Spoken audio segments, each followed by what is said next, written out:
That is the 4 jhanas and the 4 formless meditations.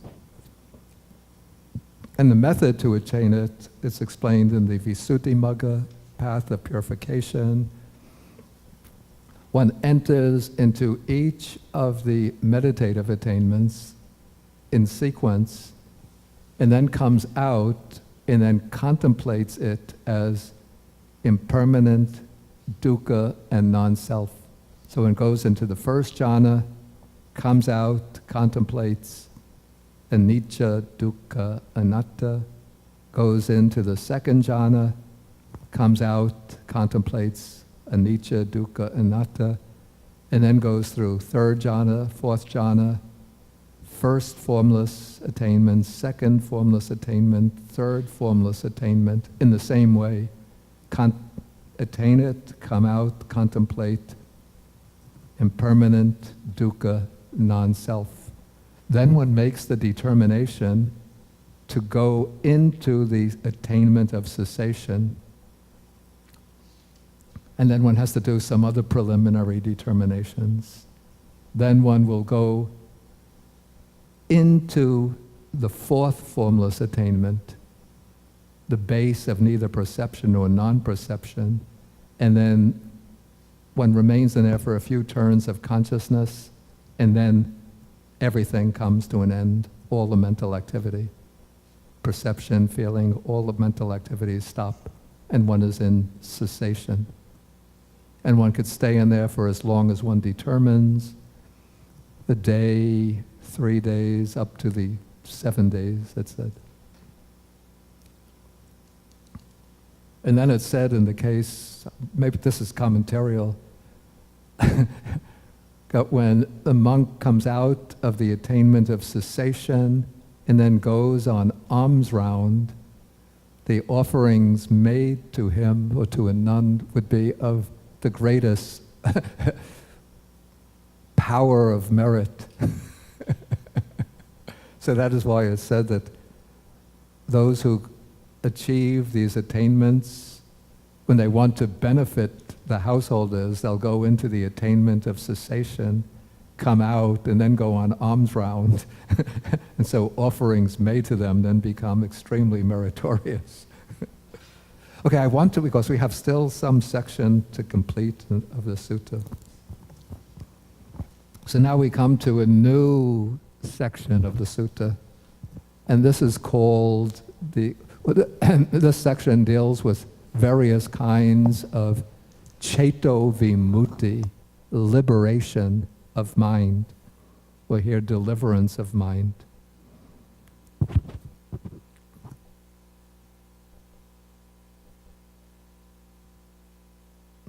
Okay, so first, Mahakotita asks, how many conditions are there for the attainment of the neither painful nor pleasant liberation of mind? And then Sariputta says that there are 4 conditions for this attainment. Here, with the abandoning of pleasure and pain, those are 2 conditions, abandoning pleasure, abandoning pain, and with the previous disappearance of joy and grief. So those are 4 types of feelings which are absent in the 4th absorption. So there's pleasure, which is bodily pleasure. There's pain, which is bodily pain. There's joy, which is mental pleasure. And then something called grief, but it's better, maybe sadness. It's any kind of mental unpleasant feeling. So those feelings are abandoned.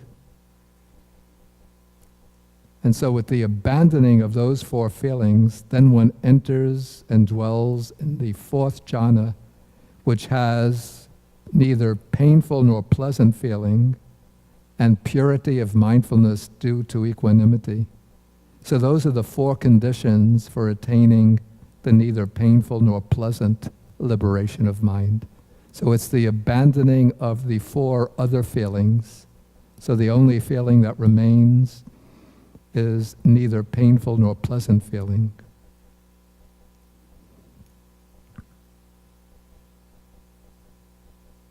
Okay, now the next question, how many conditions are there for attainment of the signless liberation of mind?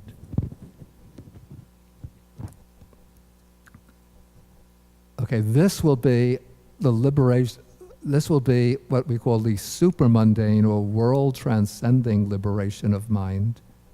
And this is the liberation of mind that takes nibbana as the object of experience. So there are two conditions for the attainment of the signless liberation of mind. Non-attention to all signs. So what are the signs here? Actually, I think even object might be a better rendering than sign. Because when I hear the word sign, I think of stop signs, no parking signs, or an arrow pointing, take that road. But this is not, signs with a human significance given to them. But it seems to be the features of objects, the characteristics of sense of objects, of sense or of thought. So the Pali word used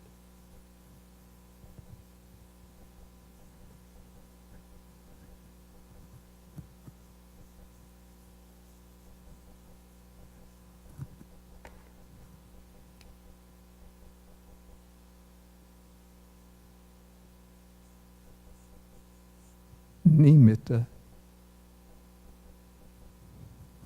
And then the absence of any nimittas, any marks or features of objects, is animitta, the signless, markless, objectless liberation of mind. Okay, so the first condition is non-attention, not paying attention to any, or not adverting or turning the mind to any object, not only of the senses, but even any kind of features of mental objects. And then attention to the signless element, that is the animitta element. And that, according to the commentary, that is nibbana. So this is the meditative attainment that's reached by turning the mind away from all conditioned phenomena, all conditioned objects, and focusing the mind on nibbana itself.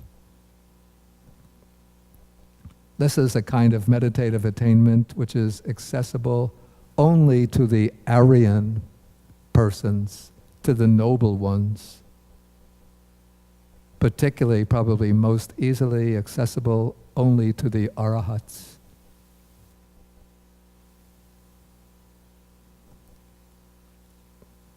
Okay, so those are two conditions for attaining the signless or markless liberation of mind.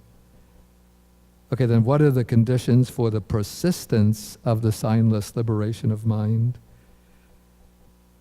Okay, so we have three conditions. The first two are the same: non-attention to all signs, attention to the signless element, and then prior determination, that is determining its duration. So if one wants to stay in the signless liberation for 1 hour, one makes the prior determination, let me be in it for 1 hour, and it will last for 1 hour. And when 1 hour is over, one comes out. If one wants to stay in it for 3 hours, 6 hours, a whole day, according to one's determination, one remains. And when the time is up, one comes out.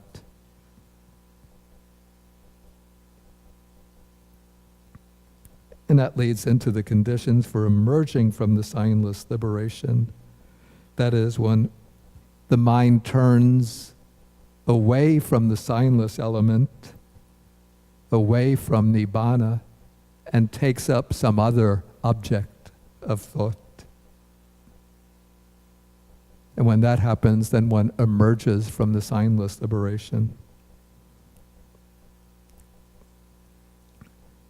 Okay, now comes the interesting part of the discussion. Mahakotita raises the question. He says that there are these different liberations of mind. There's one called the immeasurable or measureless liberation of mind, the deliverance or liberation of mind through nothingness, the liberation of mind through voidness. This is sunyata, or let's render it emptiness, and the signless liberation of mind. Are these states different in meaning and different in name, or are they one in meaning and different only in name? So it's obvious the names are different. We have 4 names here: measureless, nothingness, voidness, signless, liberation of mind. Are they 4 names pointing to different attainments, or are they just 4 different names for the same attainment? Okay, then Sariputta answers. He says, there is a way in which these states are different in meaning and different in name, and there is a way in which they are the same in meaning and different only in name. You see, in other suttas and maybe in other discourses of the Buddha, even that were not recorded, we have these names used for different meditative attainments on different occasions. So he's asking, are they all pointing to the same thing, or are they pointing to different attainments? And Sariputta says there are 2 ways to explain. Both different, according to one method, they're different names for different attainments. According to another method, different names for the same attainment. Okay, so first, he'll explain how they are different names for different attainments. So the first one we have is the measureless, the immeasurable liberation of mind. So what is that? That is the 4 immeasurable meditations. That is boundless loving kindness, boundless compassion, boundless altruistic joy, boundless equanimity. So in those 4 states, one radiates those qualities without any bounds or measure to all living beings. And so those are called measureless liberations of mind. The mind is liberated from all of the hindrances, and it goes into a state of absorption similar to the jhanas, but it has measureless living beings as its object. So that is called the measureless liberation.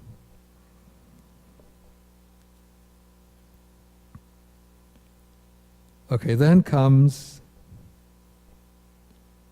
paragraph 32, the liberation of mind through nothingness. Okay, and this is explained as the attainment of the 3rd formless or arupa meditation. That is the base of nothingness. So this is a state of samadhi, even beyond the 4 jhanas, in which the mind takes what I call the nothingness aspect of consciousness as its object. And that's still a mundane attainment. It's not yet a world transcending or super mundane attainment. Because if one achieves this and masters it, one won't necessarily acquire the wisdom that brings final liberation, when we'll be reborn in the formless realm and remain there for thousands of aeons and then come back when the karma is exhausted. Okay, then what is the liberation of mind through voidness or emptiness?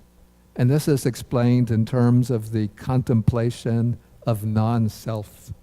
So here the monk gone to the forest reflects, considers thus, this is empty of the self and of what belongs to a self. So that is contemplation with insight.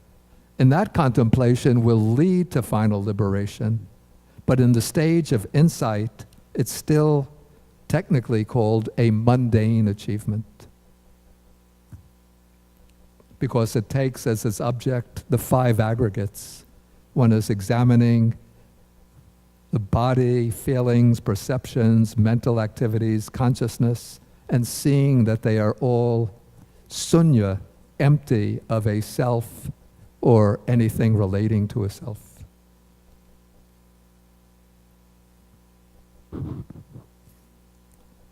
Okay, then we have fourth, the signless liberation, which we already had. Okay, so here with non-attention to all signs, a monk enters and dwells in the signless concentration of mind. This is called the signless liberation of mind. This is, amongst these four, this is the only one that is the world-transcending, ultimate liberation of mind. And the commentaries identify this signless liberation with a particular meditative state, which is called by a big name, a big word.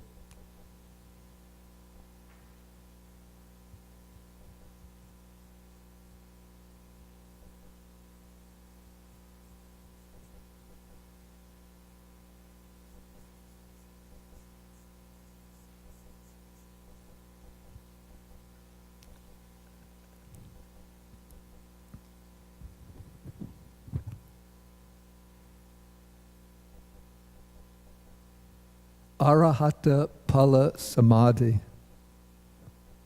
But it shouldn't be so frightened by the length of the word, because it's a compound.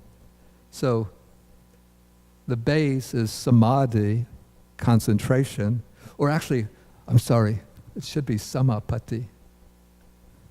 Samapatti means attainment.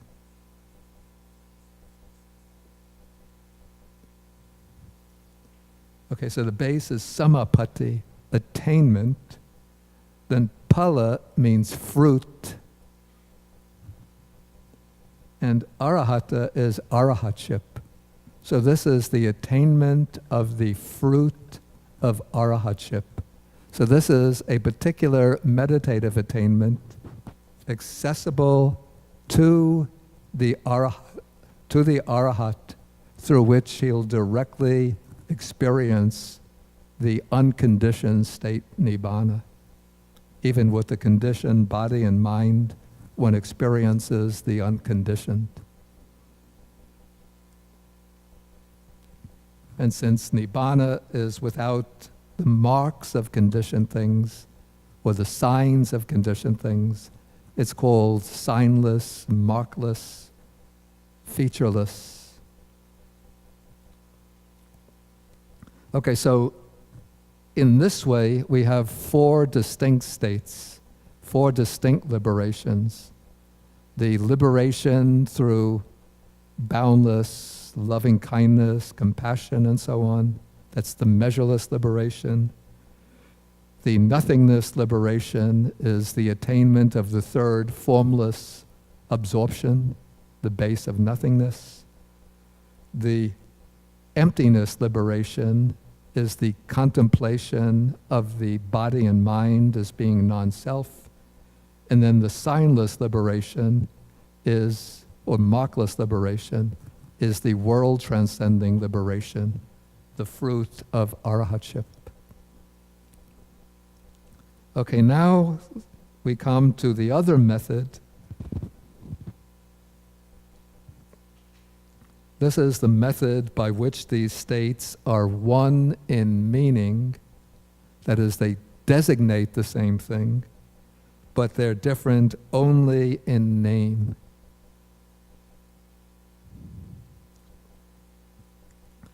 Okay, so first he's going to take each of these attainments in the same order. So first, what's going to be the measureless liberation of mind.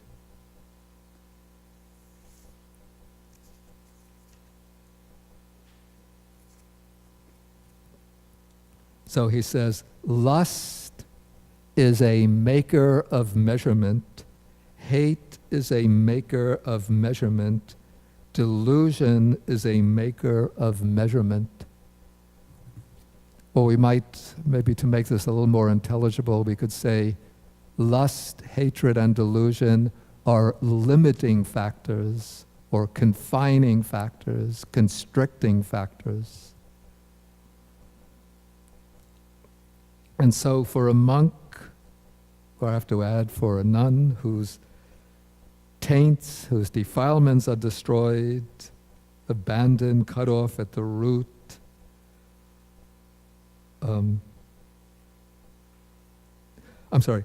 for a monk whose asavas are destroyed, these, that is lust, hate, and delusion, are abandoned, cut off at the root, and so on, no longer subject to arise. And so so when lust, hatred, and delusion are eradicated, that means all the things that make for limitation, for all the barriers, the boundaries are broken down.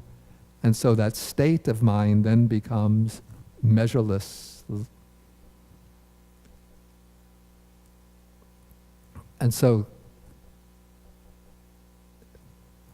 when lust, hatred, and delusion are eradicated, then one can enter into that fruition attainment of arahatship, or attainment of the fruit of arahatship, and that is called the measureless liberation. Because all limitations, constrictions, confinements are broken down and eradicated. Okay, then coming the second one. Here there's something of a word play here. So lust is a something, hatred is a something, delusion is a something. And so for one whose taints are destroyed, these somethings are abandoned, cut off at the root, and so on, no longer subject to future arising. And so if all the kinds, and so when those somethings are eliminated, the somethings are kinchana.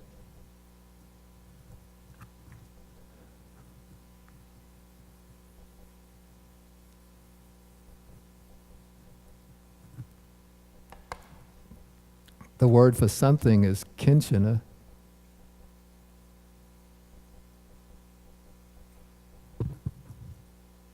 Which the commentary explains also has the sense of impediment, that which is an impediment.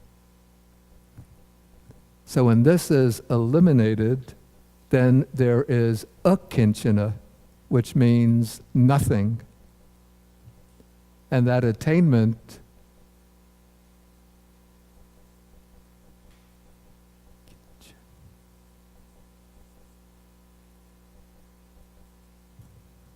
is called akinchanya, nothingness.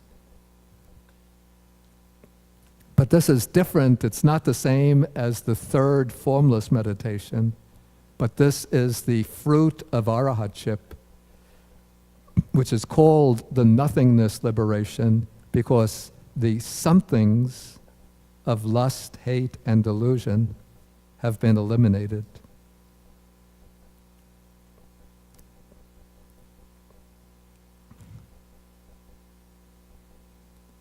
Okay, then the third one, we have again, paragraph 37, lust is a maker of signs, hate is a maker of signs. Delusion is a maker of signs. This can be understood in various ways. How are they makers of signs?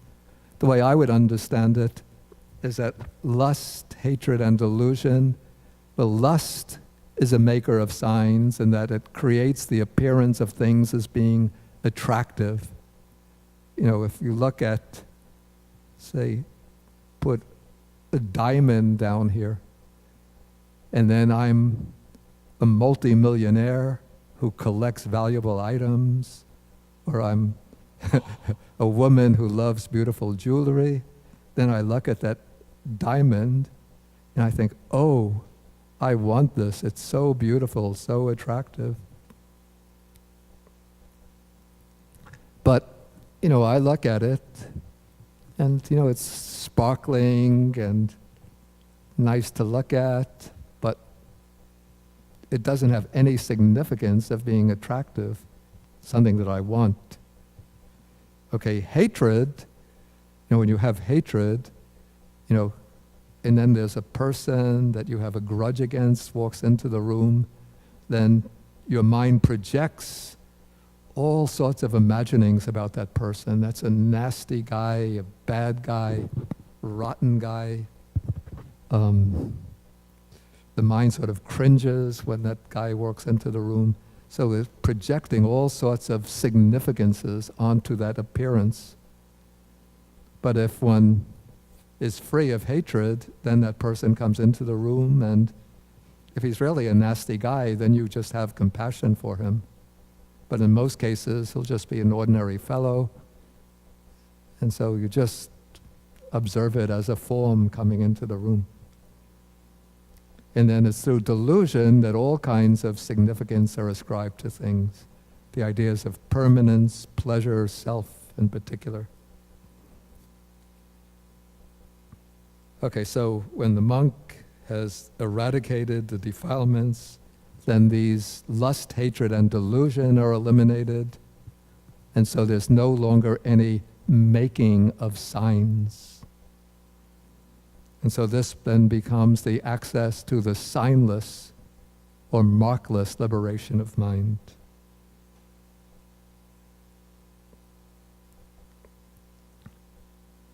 Okay, now in each point, at each of these paragraphs, we've covered one of those liberations of mind, but there's one which has not been treated separately, and that is the emptiness or voidness liberation of mind.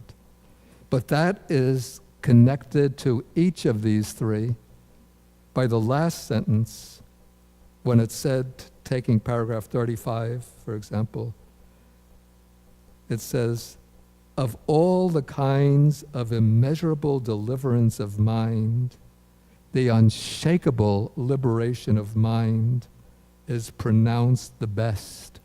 That unshakable liberation of mind, that is the liberation of our hardship. And then he says that unshakable liberation of mind is void of lust, void of hate, void of delusion. And then similarly with the liberation of mind through nothingness, the unshakable liberation of mind is pronounced the best. That unshakable liberation of mind is void of lust, void of hate, void of delusion. And then of all the kinds of signless liberation of mind, the unshakable one is declared the best. That unshakable liberation of mind is void of lust, void of hate, void of delusion. So each of these three kinds of unshakable liberation of mind is also the emptiness liberation of mind, because each is empty of lust, hatred, and delusion.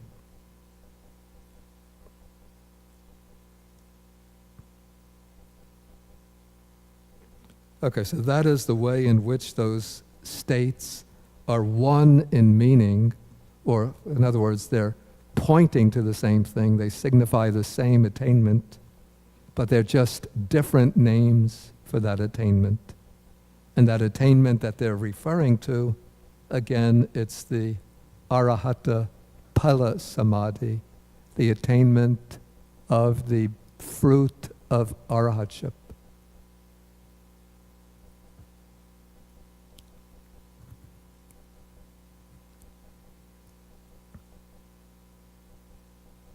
Okay, and that takes us to the end of the sutta. Why is everybody laughing? Interesting.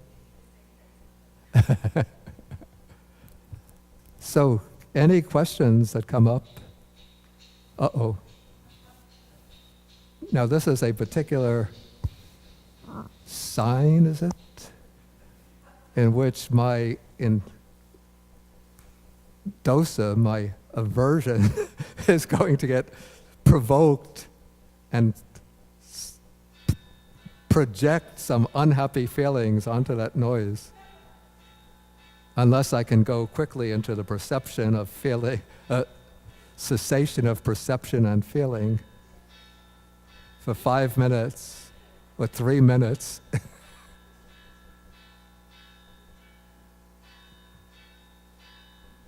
But it's disturbing, I can't go in.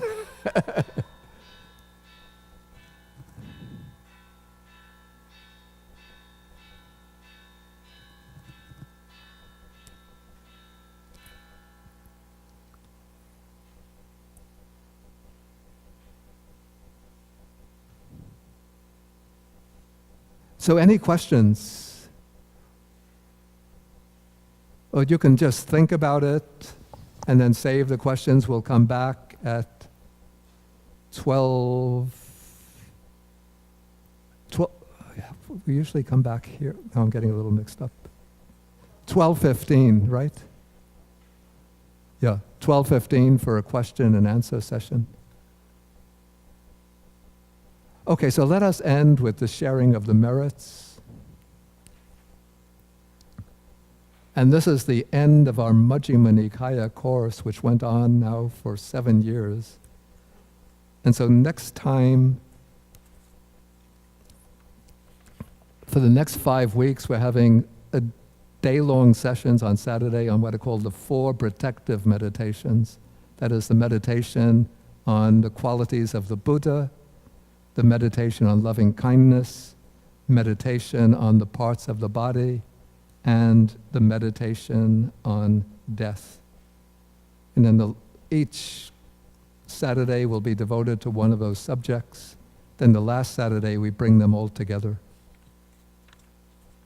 I think you'll find this, I'll have to ask them to post this on the website, the Bao's website, but I think an announcement was sent out already about it. Was the announcement about the Abhidhamma retreat sent out? The wrong web address.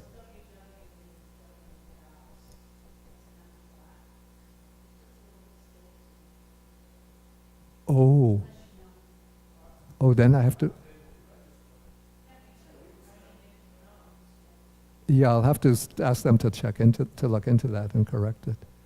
Okay, so let us end then sharing the merits, Maha merits, accumulated over 7 years. Okay, so now we get all of the devas from Sakas coming to look in, and Mahabrahma, and the Bhutas, and the fair spirits, and the dragon spirits. Akasata chabumata deva naga mahedika punyantang anumoditpa chirang rakantu sasanam.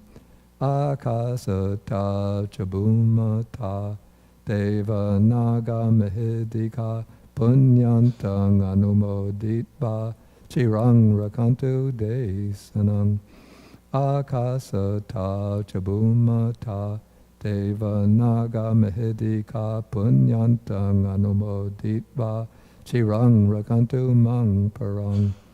Etavatacham hehi sampadang punya sampadang sabbe devanumodantu sabba sampati siddhya, etavatacham hehi sampadang punya sampadang, sabbe bhutanumodantu, sabba sampati siddhya, etavatacham hehi sampadang punya sampadang, sabbe satanumodantu, sabba sampati siddhya, bhavagopadaya avichihetato, etantare satakayupapanna, rupya rupicha asanya sanino, dukkha pamuchantu pusantu nibuting.